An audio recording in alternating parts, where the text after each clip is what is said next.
Shocking news और हैरान करने वाली न्यूज है जो मैं शेयर कर रहा हूं। क्या ट्रंप चचा भारत से रुष्ट हो गए? भैया ये ट्रंप चचा जो है वो मोदी जी से नाराज हो गए। जंगों से हटके आज कुछ बहुत ही अहम जो है कारनामा पड़ोसी मुल्क इंडिया ने सरअंजाम दिया। पाकिस्तान की किराना हिल्स को हम लोग 5 मिनट में डिस्ट्रॉय कर रहे हैं बिकॉज इंडिया के पास भी वैसे ही बंकर बस्टर बॉम्ब्स हमें देखने को मिलते हैं। बड़ी अहम डेवलपमेंट है और ये इंडिया के लिए बड़ी प्राइड वाली बात है।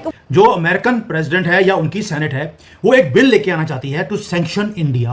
डोनाल्ड ट्रंप साहब की क्रेडिबिलिटी थी, अगर यहां से कमजोर पड़ेंगे। भारत एक नया वर्ल्ड ऑर्डर लिख रहा है और दुनिया को बता रहा है कि मुझे स्पेस एंड टेक के अंदर भी वो मकाम मिले जो मुझसे पहले मुल्कों का। पिछले कम से कम 3 हफ्ते जो है इसमें इंडिया ने बहुत ज़्यादा असला खरीदा है, बहुत सी डील्स की हैं जिसमें कुछ इजरायली फर्म्स भी शामिल है। कि एक तरफ दुनिया जंगों के अंदर मगन है और दूसरी जानिब इंडिया जो है साइंस टेक और स्पेस के ऊपर काम कर रहा है। हमने अमेरिका से भी शक्तिशाली बॉम्ब को तैयार कर लिया। अगर पेनिट्रेशन कैपेसिटी की बात करें तो वहां पर कहा जाता है कि इसकी पेनिट्रेशन कैपेसिटी हमें ज़्यादा देखने को मिलती है। कोई भी रशिया का ऑयल या गैस या और कोई पेट्रोकेमिकल प्रोडक्ट जो खरीदेगा उसको 500% टैरिफ देना पड़ेगा।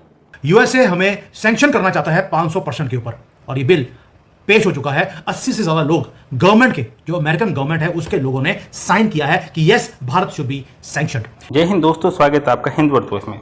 अमेरिका भारत पर प्रतिबंध लगाएगा, लेकिन इस बार मामला उल्टा पड़ गया। 84 अमेरिकी सेनेटरों ने मिलकर सेनेटर लिंडसे ग्राहम के नेतृत्व में एक बिल S-1241 पेश किया जिसका मकसद है भारत पर आर्थिक प्रतिबंध लगाना, सिर्फ इसलिए क्योंकि भारत रूस से तेल खरीद रहा है।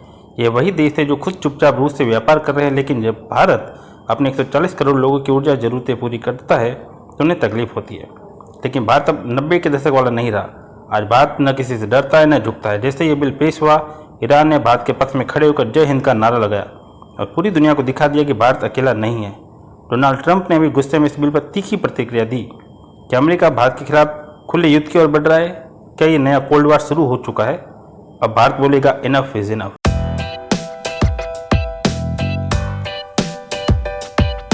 शॉकिंग न्यूज और हैरान करने वाली न्यूज है जो मैं शेयर कर रहा हूं। जो अमेरिकन प्रेसिडेंट है या उनकी सेनेट है वो एक बिल लेके आना चाहती है टू सैंक्शन इंडिया। एक तरफ बोलते हैं कि India is a very good friend, I know Modi very well, और दूसरी तरफ से अपने ही कांग्रेसमैन की तरफ से भारत को सैंक्शन करने की बातें हो रही हैं अमेरिका के अंदर। और दूसरी तरफ ईरान है। ईरान ने बोल दिया, अपना मैसेज किया, ट्वीट किया, थैंक यू भारत। वहां पर भारत के जो लोग हैं उनको थैंक किया है। भारत के अंदर इन्होंने बोला कि भारत खड़ा रहा हमारे साथ। ये सारी बातें हो रही हैं। और दूसरी तरफ आप देखिए अमेरिका जो यहाँ पर जो हो रहा है भारत और ईरान के बीच में, और दूसरी तरफ से यूएसए हमें सैंक्शन करना चाहता है 500% के ऊपर और ये बिल पेश हो चुका है। 80 से ज्यादा लोग गवर्नमेंट के, जो अमेरिकन गवर्नमेंट है उसके लोगों ने साइन किया है कि yes Bharat should be sanctioned. यानी कि something historic is happening right before our eyes. एक साइड पर देखिए आप यूनाइटेड नेशंस, यूनाइटेड स्टेट्स का सेनेट वो प्रिपेयर कर रहा है पनिश करने के लिए भारत को। क्यों? क्योंकि भारत राइज कर रहा है, और पनिश भी इसलिए क्योंकि हम उनके नीचे, उनके सामने हम झुकते नहीं हैं। उन्होंने बोला रशिया से तेल मत खरीदिए, तो हमें उसी वक्त बंद कर देना चाहिए। लेकिन अमेरिका को यह नहीं मालूम कि ये राहुल गांधी की सरकार नहीं है जो बूट पॉलिश करते हैं अमेरिकन के जाकर और छुप छुप कर मिलकर भी आते हैं। मोदी जी जाते हैं धड़ल्ले से और बता के जाते हैं मैं अमेरिका जा रहा हूं मिलने के लिए, और अमेरिकन प्रेसिडेंट के मुंह पे बोलते हैं मैं नहीं आऊंगा तेरे इन्विटेशन के ऊपर। He did not go.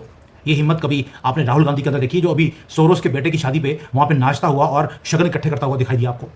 सिर्फ इसलिए कि भारत झुकता नहीं है अमेरिका के सामने। हमने तेल खरीदना बंद नहीं किया क्योंकि हमारी यहाँ पे जो पॉपुलेशन है उसको अगर सस्ता तेल मिल रहा है और हम अपनी कंट्री को आगे लेके जाने की कोशिश कर रहे हैं, तो इसमें अमेरिका को दर्द क्यों हो रही है? दर्द इसलिए भी हो रही है कि अब ग्लोबल साउथ में 135 कंट्री ऐसे हैं जो मोदी जी को रिस्पेक्ट करते हैं। उन्होंने बोल दिया you are the leader of 135 Global South countries. और ऊपर से एक तरफ अमेरिका है, अमेरिका के दूसरी तरफ आपको ईरान दिखता है जो 12 दिन के युद्ध के बाद जो उसने इजराइल और अमेरिका के साथ लड़ा, उसने थैंक करना शुरू कर दिया भारत को। और अपना जो ऑफिशियल डिप्लोमेटिक मैसेज है उसके एंड में लिखा एक सेक्रेड वर्ड्स जो भारत के अंदर बैठे हुए मुसलमान नहीं बोलते। उन्होंने लिख दिया जय हिंद, जय ईरान, जय Hind. Let that sink in. I hope जो भारत में मुसलमान बैठे हैं ये 20 करोड़ जिहादी, उनको समझ आएगा कि आप जिसको फॉलो करते हैं ये पर्शियन वाले, पर्शियन मीन्स ईरान, उन्होंने जय हिंद बोलना शुरू कर दिया। ईरान सैल्यूट कर रहा है इंडिया को और अमेरिका टारगेट कर रहा है इंडिया को। तो मैं ये कहूंगी कि ये मिशन 40 साल बाद किया गया, ठीक है। 40 साल पहले राकेश शर्मा ने किया था और अब उसके बाद शुभांशु शुक्ला गए हैं, ठीक है। और सबसे पहले ये एक चीज़ मैं क्लियर करना चाहती हूँ कि ये जो मिशन आया ये ना नासा की तरफ से नहीं है, ठीक हो गया। इसको हाँ, ये एक प्राइवेट कंपनी थी, ठीक है, अमेरिका की, जिसके साथ मिलके मिशन, हाँ ऐसी कोई, हाँ उसके साथ मिलके इस स्पेस मिशन को उन्होंने सक्सेसफुल बनाया। अब टेक्नोलॉजी की बात कर लेते हैं, जहाँ पर इंडिया की बात आ जाए। जिस तरह से हम चंद्रयान को कभी नहीं भूलेंगे, उसकी भी बड़ी धूमें थी कि यार वो पहली कंट्री थी जिसने चंद्रयान, ठीक है, लॉन्च किया। और उसके बाद इंडिया ने कितने ज़्यादा उसके बाद उन्होंने कितने ज़्यादा अपने जो उसे क्या बोलते हैं मिशंस वगैरह वो खुला में भेजे, इतना ज़्यादा उन्होंने अर्न किया और लोगों को बताया कि हम वो कर दिखाया जो पूरी दुनिया नहीं कर सकती थी। अब स्पेस की बात कर लेंगे, मिशन 14 दिनों तक होगा, ठीक है। और इसमें जो शुभांशु शुक्ला है वो एयरफोर्स हैं, ठीक है, वो उनका ताल्लुक जो है एयरफोर्स से है और वो गए हैं। तो सबसे अहम चीज़ यह है कि इंडियन जो है ना वो कुछ भी कर सकते हैं। अब वो वहाँ पे जाएंगे, वो एक्सप्लोर करेंगे, वो खुला को एक्सप्लोर करेंगे, वो केमिस्ट्री बायो हर चीज़ को वो देखेंगे। वो जो वहाँ से वापस आएंगे और फिर वो इसरो को जाके बताएंगे कि यार हमने ये देखा था, वो देखा था, और उससे जो उनकी साइंस और टेक्नोलॉजी में उसमें और ज़्यादा इजाफा हो जाएगा। और अभी भी हम देखते हैं इंडियन स्कूल में, अगर हम देख लें छोटे छोटे बच्चों को किस तरह से वो प्रैक्टिकल में बच्चों को बताते हैं कि चीज़ किस तरह से करनी चाहिए, तो उनकी उस चीज़ में भी मजीद इजाफा होगा। वो अपनी बुक्स को मजीद बेहतर करेंगे, बायोलॉजी के पॉइंट ऑफ व्यू से, केमिस्ट्री के पॉइंट ऑफ, फिजिक्स के पॉइंट ऑफ व्यू से। इसी वजह से इंडियन जो बच्चे हैं उनकी स्टडी बहुत हाई हो जाती है, ठीक है। वो जो एक्सपेरिमेंट करते हैं वो बहुत बेहतर हो जाते हैं। और अब इंडिया इस मिशन के बाद मजीद ज़्यादा लोगों की नज़र में आएगा। और यही चीज़ है कि इंडियन जब तरक्की करते हैं तो लोग मानते हैं कि यार उन्होंने बहुत बड़ा कर दिखाया। और ना केवल सैंक्शन लगाएंगे, सैंक्शन करने के साथ साथ 500% टैरिफ भी लगाएंगे। आप लगा लो, अमेरिकन मिस्टर ग्राहम एंड उनके जो भी साथी हैं और बाकी लोग जरा लगा के देख लो, ऐसा करो, एक बार लगा के देख लो, क्योंकि चाइना के बिना तुम्हारा काम चल नहीं सकता। चाइना के साथ में ट्रेड डील एक बार तो हमारे जो बड़बोले लाल हैं यानी ट्रम्प चचा, वो बड़बोले लाल ने तो अनाउंस भी कर दी थी क्या हो गई ट्रेड डील। चाइना ने कहा कहाँ होगी। इसी तरह से भारत के साथ वो कई बार ट्रेड डील अनाउंस कर चुके हैं, वो Bharat has agreed to zero tariff. उसके बाद भी कुछ नहीं हुआ। उसके बाद डॉक्टर जयशंकर ने स्टेटमेंट दे दिया कि any trade deal has to be mutually beneficial. वो कोई एक तरफा ट्रेड डील नहीं हो सकती, हमको म्यूचुअल बेनिफिट होगी तो हम करेंगे, नहीं तो नहीं करेंगे। और अभी मैं आपको बताता हूँ कि उसकी भी क्या स्थिति हो रही है। उसको लेके भी पूरी तरह से अमेरिका जो है वो एक तरह भारत से चिढ़ा बैठा है।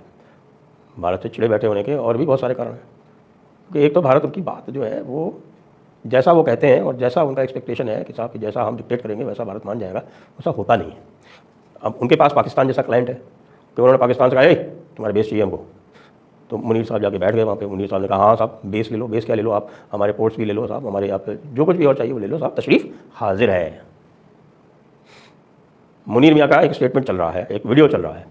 अब मुझे ये नहीं पता कि वीडियो असली है या नकली है, क्योंकि उसके ऊपर बहुत सारे पाकिस्तानी भी कमेंट कर रहे हैं, तो मैं ये प्राइमा फेसी ये मान के चल रहा हूँ कि वो शायद असली है। और वो ये कहते हैं उसमें कि साहब कि हम उम्मा के साथ में खड़े हुए हैं और अमेरिका के साथ में बैठे हुए हैं और चाइना के साथ में हम सोते हैं। तो भाई जब चाइना के साथ में आप सोते हैं तो हम कल्पना ही कर सकते हैं कि साहब कि चाइना के साथ में जब आप सोते हैं तो कौन किसके साथ क्या करता है। उसमें जो है पैसिव पार्टनर कौन है और उसमें एक्टिव पार्टनर कौन है।